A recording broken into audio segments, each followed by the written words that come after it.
What is going on, everyone? It's been about a week now since I've made any kind of video. Haven't recorded anything. We were on vacation in Tennessee. Had a great time.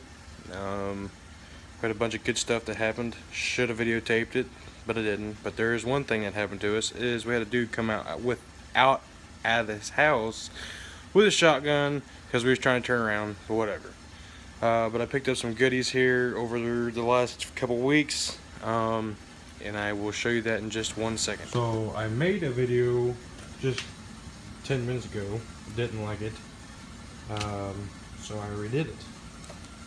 So what we have here today is oil pressure gauge, Glow Shift oil pressure gauge. It's tinted.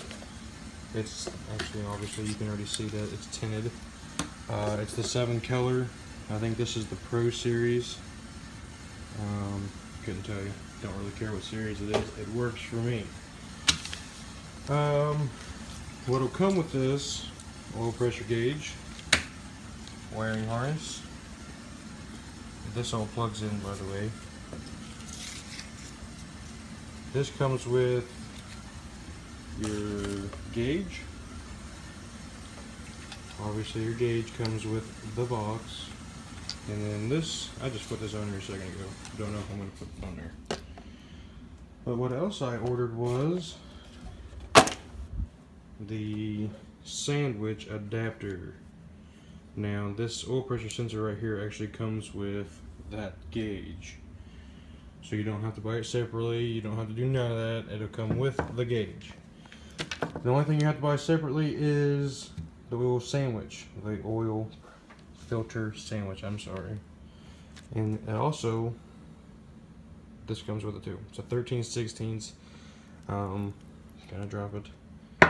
These threads, this top thread goes in where current oil filter is. So what'll happen is this is gonna sit down just like that, and it's gonna sit on your block just like this. Then your oil filter will screw into here. Then you put your oil pressure sensor in on one of these 2 ports. You don't want to put it on either side. You don't want to mess with that. So here, what I've learned is these 2 sides you can hook up, what is it called? Oil temperature. You can hook an oil temperature gauge up to either side of this.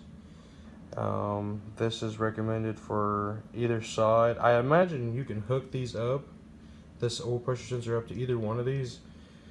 The only reason why I'm saying that is because I was watching a video and when somebody said that, whatever. I'm going to test it out.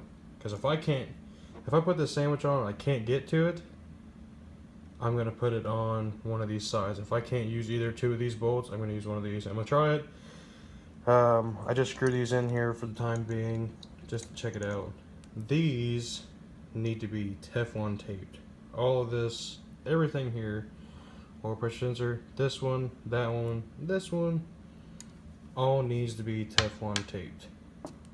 And I'd imagine I will Teflon tape this too, just in case. Your oil filter comes with a gasket. Obviously it comes with a gasket on the top. So what'll happen here is this is going to sit like this. Glow Shift, you'll be able to read it. You have to, and it won't work. This already has a gasket on top of it. That way it holds the oil in. Bottom doesn't have anything. This is the bottom. See, Glow Shift, this is the bottom. It's all smooth. There's nothing on it. And the reason why is because your oil filter will seal that circle up. And I imagine this won't take too long to hook up. The only thing it's going to take a minute is, let me set my phone down.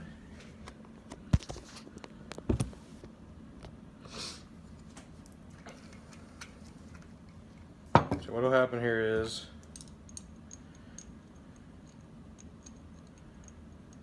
these are kind of tricky to get in, by the way. You want to make sure this will fit. I checked a bunch of Chevy forums. There's a 13/16 bolt or thread. Well, this is basically your filter size hole. We're gonna try that out. This side, the deep collared side, goes in to your block, right there where your oil pump is or whatever, where your oil filter goes. This will sit on top, and then your oil filter will screw into these threads. Obviously, I already said that.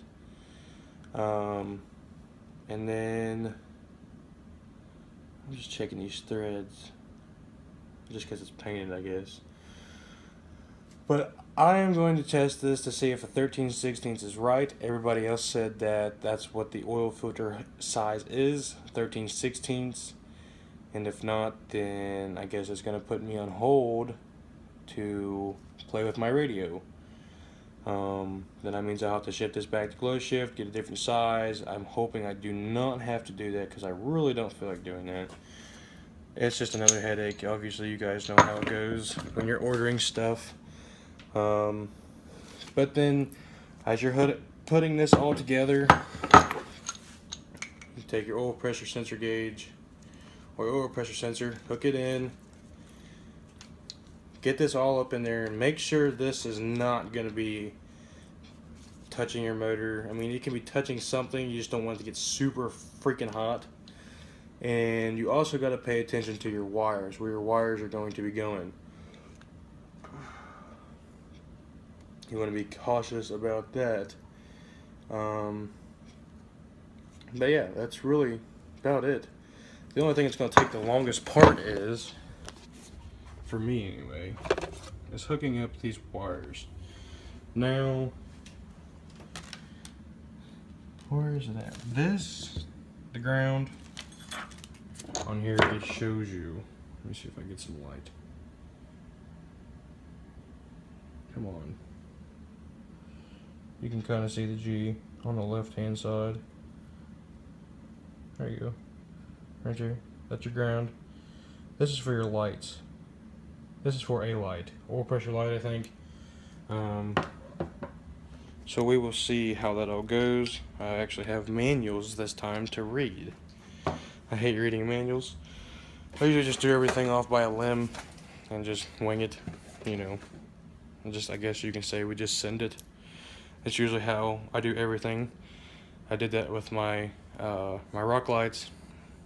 I just went at it, didn't even care. They worked good, so we're gonna see how that goes. So here I've got this touchscreen, flip out touchscreen. We're gonna hook up sometime. All of this is first. I still got a couple more things I need to get. I got this coming to get hooked up. That'll be hooked up, and then I'll be doing exhaust. I'm gonna do exhaust. I'm gonna do a Black Widow Pro Series exhaust, or their aluminum series, whatever you want to call it. That'll be done, and then probably by winter time I'll move on to tires and little things like that. You never know. I'm gonna do some stuff with the motor. Nothing serious, just all bolt-ons. Start with oil filter, headers, or oil filter, I'm sorry, air filter, headers, full exhaust. So I guess we'll wait and see, and I'll be able to take you along on a little bit of a journey to your daily driver, basically your daily driver truck, turning it into a project, because I've already got a farm truck, and I got my new truck, my Chevy. So I guess we'll wait and see what it all turns out to be like. Hopefully, it'd be great to have like 400 or 500 horsepower. I feel like 420 horsepower would be great. That's all I ask.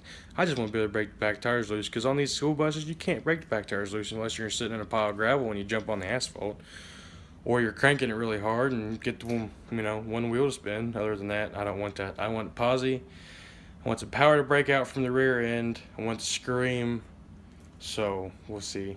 But all this will be first, if I have enough patience. This shouldn't be too bad, but we'll see. And I hate touching radios. No more radios. No more. This is the last one. So, have a good day. Check out you tomorrow. Hopefully all this will be going to be installed. I'll be able to videotape most of that. unless you guys want to see me freak out on some electrical wiring and other stupid little stuff. So check it out.